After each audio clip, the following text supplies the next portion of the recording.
ঈদের বাকি আর মাত্র 2 দিন। এর মধ্যে রাজধানীর দক্ষিণ সিটির বিভিন্ন এলাকার 11টি পশুর হাটে শুরু হয়েছে বেচাকেনা। তবে হাটে এখনও ক্রেতাদের উপস্থিতি তুলনামূলক কম। বিকেলের পর থেকে বাড়তে পারে ক্রেতার চাপ, এমন প্রত্যাশা ব্যাপারীদের। ক্রেতারা বলছেন গরুর দাম বেশি চাওয়া হচ্ছে, আর ব্যাপারীদের দাবি খরচের তুলনায় কম দাম বলছেন ক্রেতারা। আরিফুল ইসলামের রিপোর্ট, জানাচ্ছেন সুবর্ণা মেহজাবিন।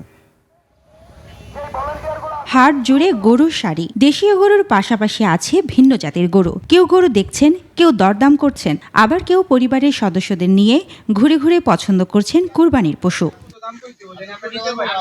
ক্রেতাদের অভিযোগ, গত বছরের তুলনায় এবার গরুর দাম কিছুটা বেশি। আমার যে চাহিদা বাজেট সেই তুলনায় অনেক বেশি স্যার।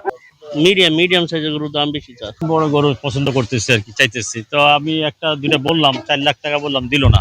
তবে ব্যাপারীরা বলছেন ভিন্ন কথা। তাদের দাবি, পশুর খাবার, পরিবহন এবং লালন পালনের খরচ বেড়ে যাওয়ায় কম দামে গরু বিক্রি করা সম্ভব নয়। দাম বলছে 2 লাখ টাকা দাম চাইলে 1,20,30 দাম করে। গরু মাঠ বুঝাই দেখে গরুর দাম কম পায়। কাস্টমারের অনুযায়ী যা করতে হচ্ছে তাতেই বলছে। ঈদ যত ঘনিয়ে আসবে ততই বাড়বে পশুর হাটের বেচাকেনা, এমনটাই মনে করছেন সবাই। সেই সময়ের ভিড় এড়াতে অনেকেই আগেভাগেই কুরবানির পশু কিনতে আসছেন হাটে।